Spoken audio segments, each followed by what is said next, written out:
When we're carrying a firearm for personal protection, we generally want to make sure that that firearm stays concealed.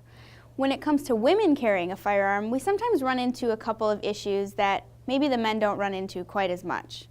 The first one I want to talk about is printing. So we have a tendency to wear a little bit tighter clothing, which makes the gun print. Printing is when the outline of the gun shows through your clothing. As you can see on this top right here, the outline is pretty distinct through this white tank top.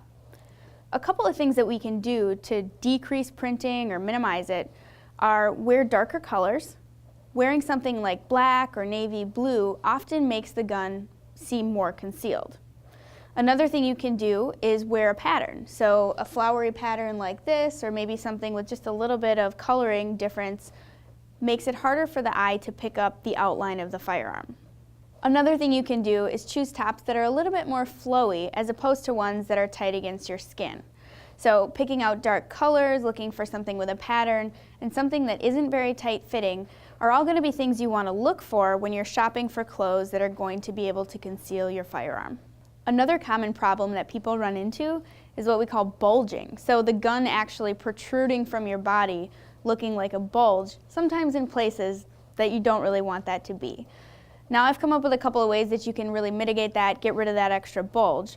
The first one being, if you can, select a firearm that's maybe a single stack gun as opposed to a double stack, which is going to allow for a slimmer profile and it's going to fit closer to your body. The next thing you can think about if you're carrying appendix is your belt placement.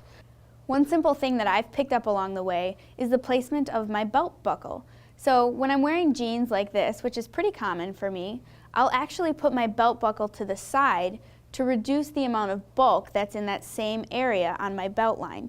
You can see here that having the belt buckle to the side actually allows more room for the gun in the holster and an overall better look from the outside. Sometimes no matter how hard we try, it's inevitable that there's going to be a little bit of bulging where our gun is located. So one thing you can do is definitely put a cover garment over top. So something like this hoodie that I'm wearing right now, or maybe even a suit jacket or a blazer, will do a really good job of minimizing the printing and the bulging. Another issue that we'll sometimes run into is a style of clothing that doesn't support a traditional holster. So things like maybe yoga pants or pants that don't have belt loops. There are a couple of ways that we can deal with that. One solution would be a belly band holster. So this holster fits securely around my waist, allows me to holster a firearm without needing belt loops or a belt buckle at all. Keep in mind that nobody becomes an expert on this stuff overnight. Everybody's body type, style of dress is different, so it's going to take some time for you to figure out what really works for you. You'll eventually develop a set of your favorite holsters, your favorite sets of clothes, and you'll start to understand what works best. Try not to get discouraged, have some patience, and take the time to figure out what works best for you.